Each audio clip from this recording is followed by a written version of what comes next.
Hello benefit seekers, welcome to benefit blend. మీరు కోరుకున్నట్టుగా మన benefit blend ఛానల్ని ఇకపై తెలుగులో అందించబోతున్నాం.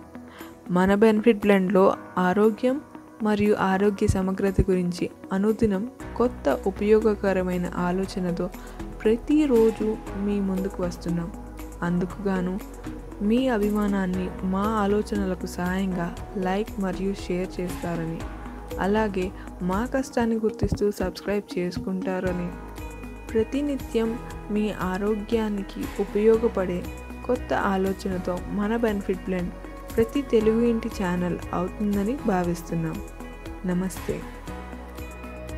ఇవాల్టి మన టాపిక్ వాకింగ్. వాకింగ్ ఏంటి?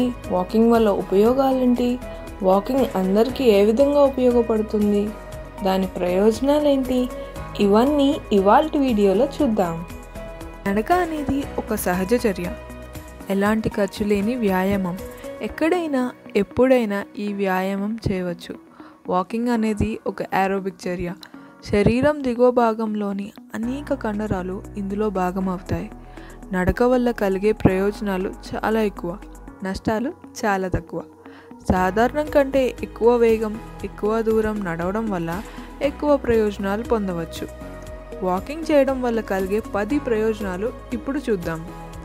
గుండె అనేది ఎంత ముఖ్యమైనదో మనందరికీ తెలుసు. అది మన శరీరంలో ఒక ఆక్సిజన్ వ్యాప్తి చెందించడమే కాకుండా ఇతర అవయవాలకి అవసరపడే పోషకాలను కూడా రక్తం ద్వారా చేరవేస్తుంది. అలాగే మన శరీరంలో నుండి కార్బన్ డైఆక్సైడ్ని బయటకు పంపిస్తుంది. మరి అంత ముఖ్యమైన గుండెకి వాకింగ్ ఎంత ఉపయోగపడుతుందో ఇప్పుడు చూద్దాం. నడక వల్ల గుండె సంబంధిత వ్యాధులు, హార్ట్ అటాక్స్ వచ్చే ముప్పు తగ్గుతుంది. రక్తపోటు అదేనండి బీపీని తగ్గించడంలో సహాయపడుతుంది. వేగంగా నడవడం వల్ల గుండెకు, శ్వాస వ్యవస్థకు ప్రయోజనం కలుగుతుంది. యాంగ్జైటీ లేదా డిప్రెషన్తో బాధపడే వారికి నడక మరింత ప్రయోజనం చేరవేస్తుంది. ఇన్సులిన్ నియంత్రణ. ఇది షుగర్ గురించి తెలిసిన వారందరికీ తెలిసిందే. ఇన్సులిన్ అదుపులో ఉంటే షుగర్ని నివారించినట్టే కదా. అందుకే నడక వల్ల శరీరంలో చక్కెర స్థాయిల్లో అదుపు ఉంటుంది అని ఎన్నో అధ్యాయాల్లో తేలింది. నడక వల్ల కొవ్వు పేరుకోదు. గుండె జబ్బులు, డయాబెటీస్, కాలేయ వ్యాధులకు కొవ్వు పేరుకోవడమే కారణం. ఇన్సులిన్కు శరీరం స్పందించే తీరును కూడా నడక మెరుగుపరుస్తుంది. సో ఎవరైతే షుగర్ అండ్ బీపీని కంట్రోల్లో పెట్టుకోవాలనుకుంటున్నారో ఇంకా morning or evening walking start చేయండి కదా. ఆస్టియోపోరోసిస్ ఈ మధ్య బాగా వినిపిస్తున్న మరో సమస్య. అంటే ఎముకలు బలహీనంగా ఉన్న వారిలో చూస్తున్న సమస్య. ఎముకలు బలహీన పడకుండా వాకింగ్ దోహదపడుతుంది.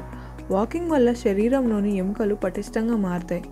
ఎముకలు పెలుసుగా మారడాన్ని నడకతో నివారించుకోవచ్చు. అంతేకాదండో కండరాలు కూడా పటిష్టంగా మారతాయి. రోజు నడిస్తే శరీరంలోని కండరాలు బలంగా మారతాయి. నడక శరీరాన్ని సమతుల్యంగా, అంటే బ్యాలెన్స్డ్గా, ఫిట్గా ఉంచుతుంది. నడక వల్ల శరీరానికి సరైన ఆకృతి అందుతుంది. అలాగే కండరాలు కూడా ఆరోగ్యంగా మార్చుకోవచ్చు.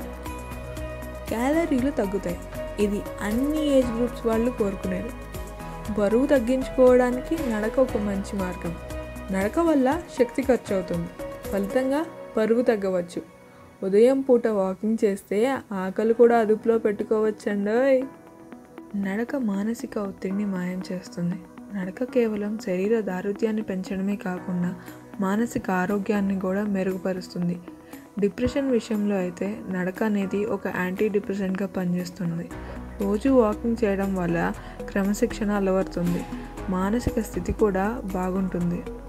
ఇంకా నెక్స్ట్ పాయింట్ అయితే అందరికీ ఫేవరెట్, అదే అండి ఆయుష్ను పెంచుతుంది. నడక ఆయుష్ను పెంచుతుంది. నడక వల్ల 16 నుంచి 20 సంవత్సరాలు అదనంగా జీవించవచ్చు. ఎంత ఎక్కువ నడిస్తే మరణాన్ని అంత దూరంగా తరిమేయచ్చు. సో ఇంకేంటి వెయిటింగ్, స్టార్ట్ వాకింగ్. నిత్యం ఆరోగ్యం కోసం please like, share and subscribe.